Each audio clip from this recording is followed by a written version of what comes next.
Hello everybody, Nerdyology back here. I'm back to you with another US National Chemistry Olympiad video. This time it's covering the 2019 National Exam, problems 13 to 24. So let's begin. And also, if you want any specific problem set from any exam from me, please leave them in the comments below and I'll be very happy to do them. So let's begin. Which set of characters describes a metal? So right off the bat you can select A, right? Because it's a melting point relatively high at 180 degrees Celsius.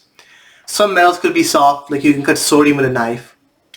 And yes, it is electrically conductive. It's a solid, so you can easily select A. Metal, you can cross out B because metals are not soluble in solvents, not that much. Metals don't dissolve, so you can cross out C. 13 could be a trap because it has a higher melting point than A. And also it has electrically conductivity that's low, but this describes a metalloid or a semiconductor. And metalloids are usually semiconductors, but we're talking about a metal, not a metalloid. So you can cross out D, and A is your beloved answer. Okay, so let's begin. So 14. A test tube is filled with 5 milliliter water, 5 milliliter carbon tetrachloride, and a few crystals of iodine.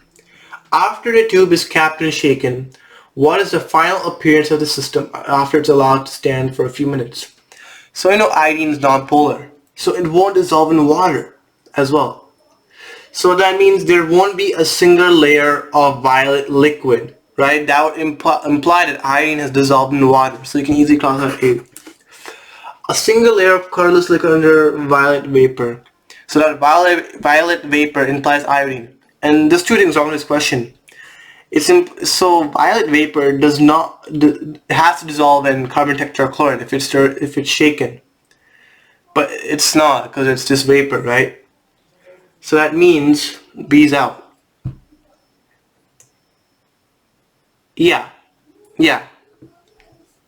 That's the thing wrong with this question. Not two things, but yeah. A colorless liquid layer above a violet liquid layer. So yes. So the violet liquid layer is essentially iodine dissolved in carbon tetrachloride, so that's the violet liquid layer. And the colorless liquid is just water. But to think about it, like carbon tetrachloride and iodine are both heavy molecules, and when they're shaken and become one homogeneous solution, its density will become higher than water. So that means the density is greater than water. That means it will be below water and water will be on top. So C is their answer for 14. D implies the opposite, so you can cross it out. Moving on. Which substance has the highest normal boiling point? You can cross out A because there's no dipole-dipole forces or hydrogen bonding. B looks good. B looks good because there's 4 hydrogen bonding sites, right? You have 4 hydrogen protons and they're bound to an electronegative element, and that's nitrogen, so it's 4 hydrogen bonding sites, so it's good. C only has 2. And then because it's 2 protons, NH2, and then D only has 1 proton connected to an oxygen atom. Cross out C, cross out D, and B is your answer. So these are pretty easy questions coming up right now. Okay. So 16, right? An adjustable volume container holds 10 grams of pentane molar mass.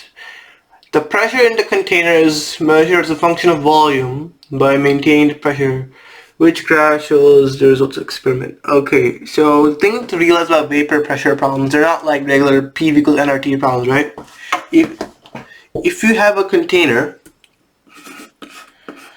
and there's some liquid inside that, right? And then if you expand the container, and there's some liquid there, the vapor pressure will still be constant, right? Think as vapor pressure as an equilibrium.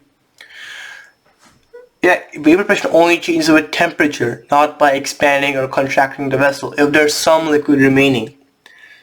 But after all liquid has expanded though, there's no more conversion of liquid. After all the liquid's evaporated, if you expand the container enough, there's no more liquid to create more vapor, so the vapor pressure decreases and it just becomes a simple Boyle's law situation. So let's go. 16 implies that if you move a container, if you increase if you increase the container a little bit, that means all the vapor, all the liquid has evaporated into vapor, and then it just becomes a Boyle's law situation. But that's not the case. If you increase the volume a little bit, there'll be some liquid remaining, and the pressure inside, the vapor pressure, will be constant. So you can cross out 16. You can cross out A. B, no, that's inverse of Boyle's law. Increasing volume does not mean an increase of pressure. So 16 is gone. B is gone. C makes sense. If you increase the volume a little bit, there will be some liquid remaining. But after you increase it so much, all of the liquid has evaporated to reach that vapor pressure. And from then on, if there's no more liquid remaining in the container, it just becomes a Boyle's law moment. So C is correct. D, no.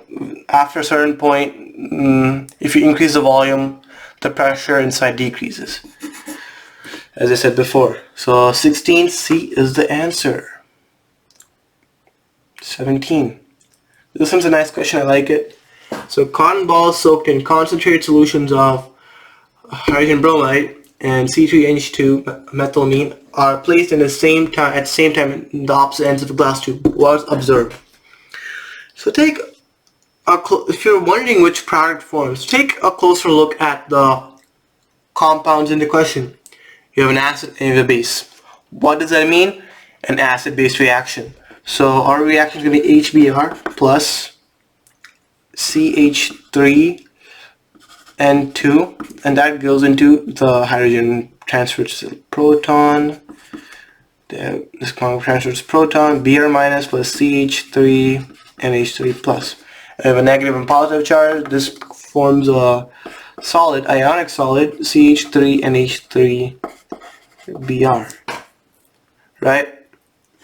That means you can easily safely cross out C and D. Now, this is all questions also testing your knowledge on molar mass and relative molecular speeds. So, since HBr is the heavier molecule, it'll move less than CH3NH2. So that means the ionic solid, the white ring, forms near the side of HBr because HBr moved less. So 17 is A. Remember, speed is down when molar mass goes up. Remember that. So let's move on to 18.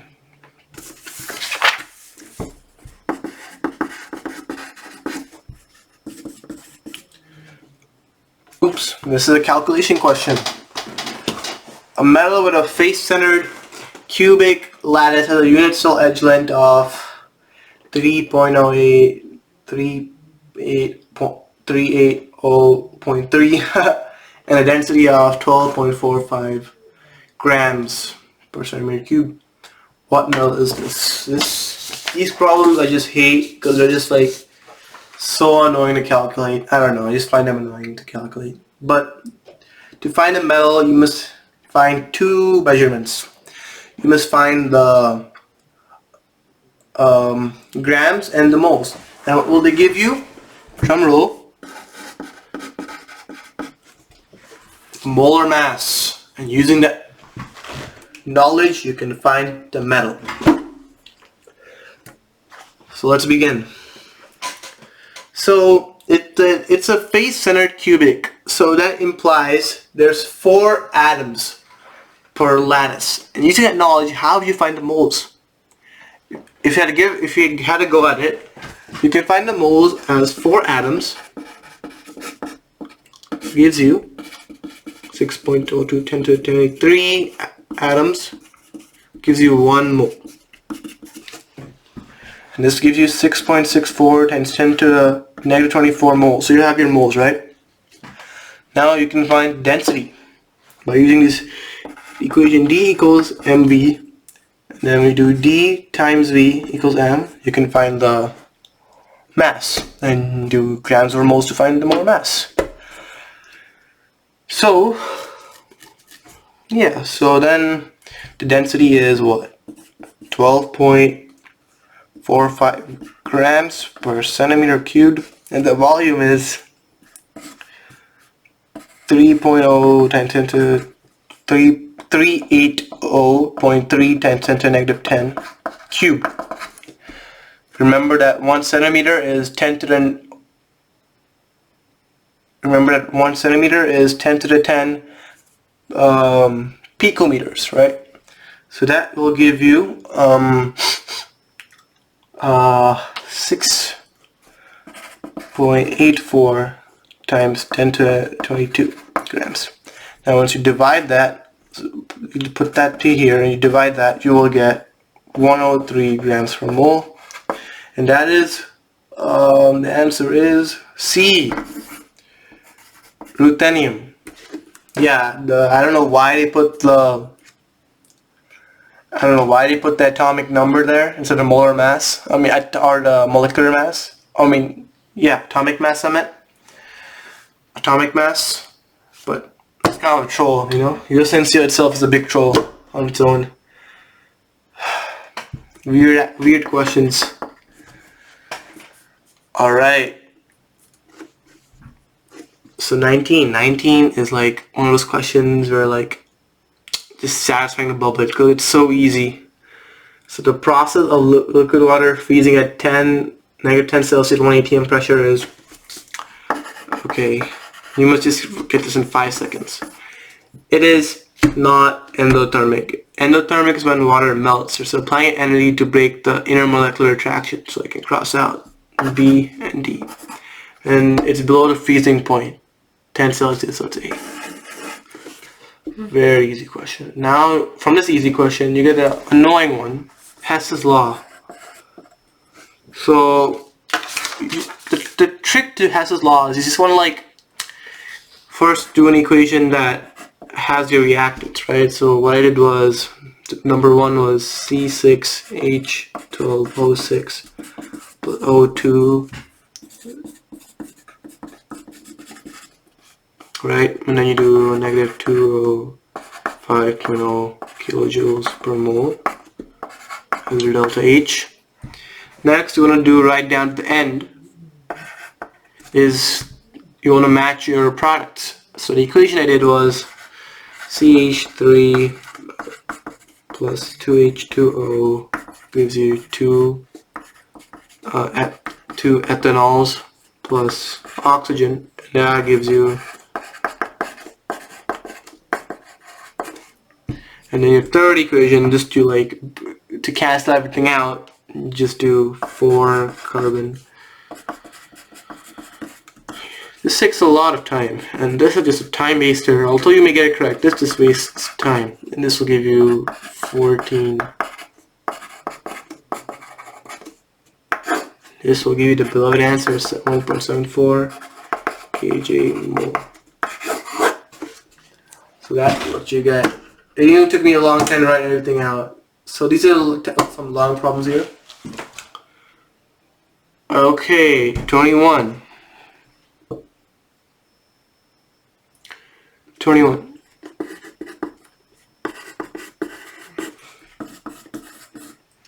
Okay. The solubility of lithium carbonate in water is 0.175 mole per liter. And its solubility decreases with increasing temperature. What are the signs of delta H and delta S for the dissolution of lithium carbonate? Okay. So this one is like, so you know its solubility decreases with increasing temperature. And this is like an endothermic reaction, exothermic reaction, right? The equilibrium constant, or Ksp in this case, decreases with increasing temperature.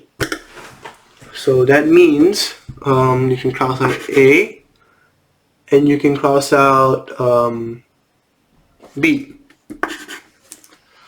Now comes C and D. What are the signs of delta H and delta S for dissolution?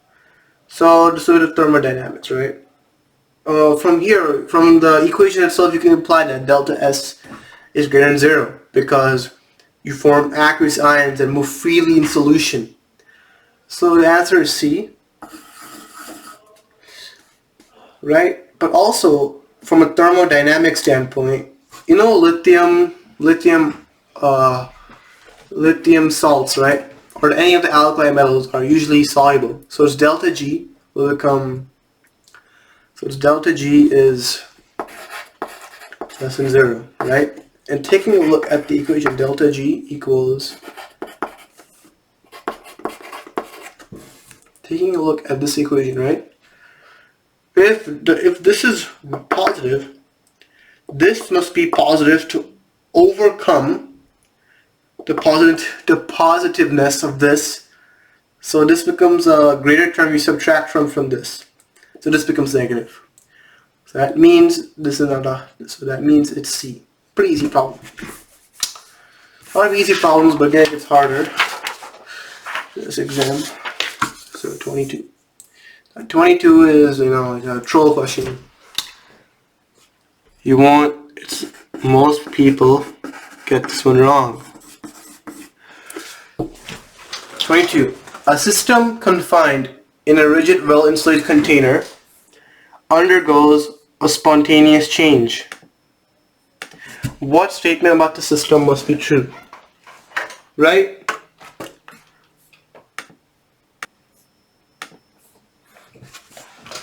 So what statement about the system is true? So you were probably, so it undergoes a spontaneous change, right? So you probably would be like, oh, no way its entropy decreases, so you can cross out D. You can cross out D, right? And no way its Gibbs free energy increases, right? Delta G greater than 0, that's non-spontaneous. So you can cross out A. Now, most of you would probably choose its Gibbs free energy decreases because it's spontaneous, right? Delta G is less than 0. But keep in mind, this is a rigid well-insulated container, which means the volume and pressure does not change. And since the pressure does not change, Gibbs free energy cannot be applied. It's part of its derivations. Gibbs free energy can only be used in a constant pressure system. And it's not constant pressure in this case. So you can cross out B. And it's the C is the answer, right? If its entropy increases, right? Its total entropy increases, right? It's spontaneous, which isn't the case. So it's C. 23. What is delta G for the decomposition of calcium carbonate at a partial pressure? Okay, this is just a nice plug and chop equation, not that hard.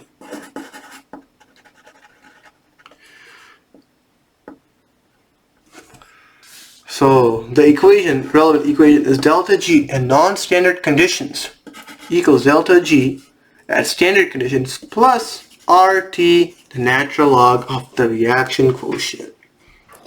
Now you're just going to calculate the standard delta G from the information they give you. So delta G, you're going to use this equation, delta G slash G products minus delta Gn reactants. So you get 394 minus 604 plus 1129 gives you 131 what? So delta G is kilojoules per mole. That's delta G standard. Now you're just going to plug into your equation. So we're going to have delta G equals, oh yeah, and then you want your units to be in joules. So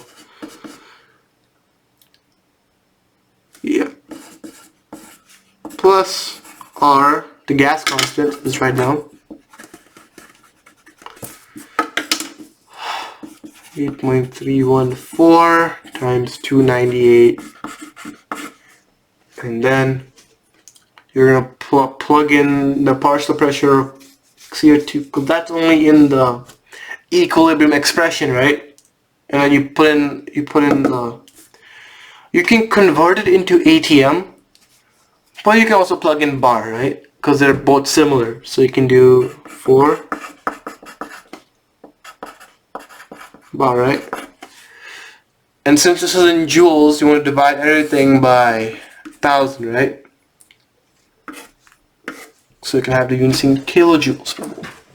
And this, after this whole plug-in chug business, you will get 112 kilojoules per mole. And this is B.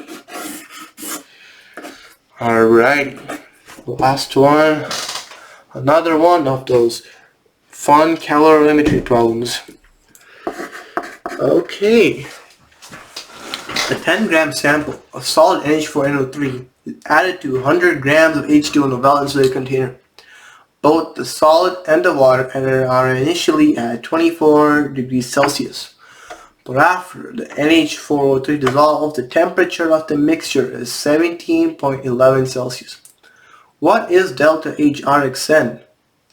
For the dissolution of NH3, assume specific heat capacity is the same as pure water. Okay, so this is just a calorimetry problem. Simple, not simple, but it's something that you're familiar with. So,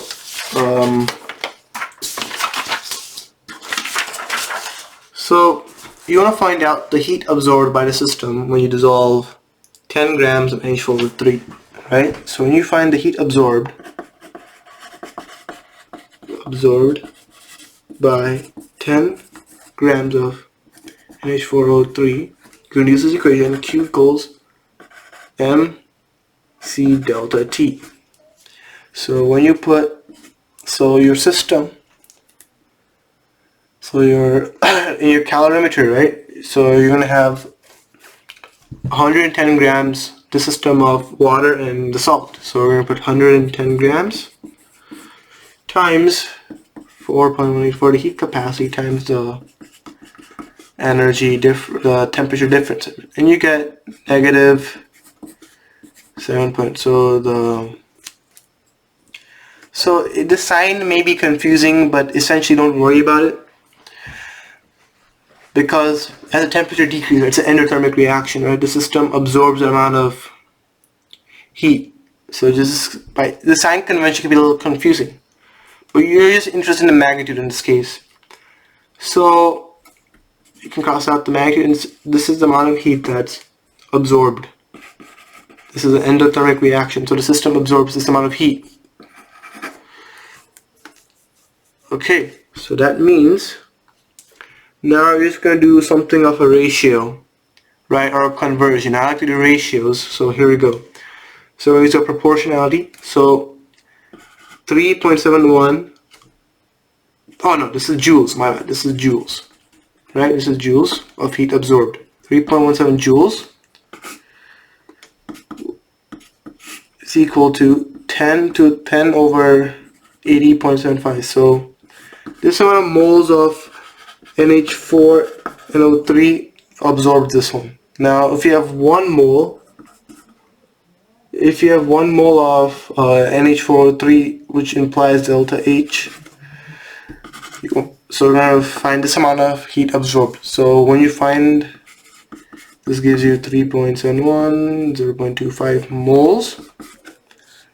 And when X equals 2.5383 joules per mole, and once you divide that by 1,000, this will give you 25.4 kilojoules per mole, and that's D.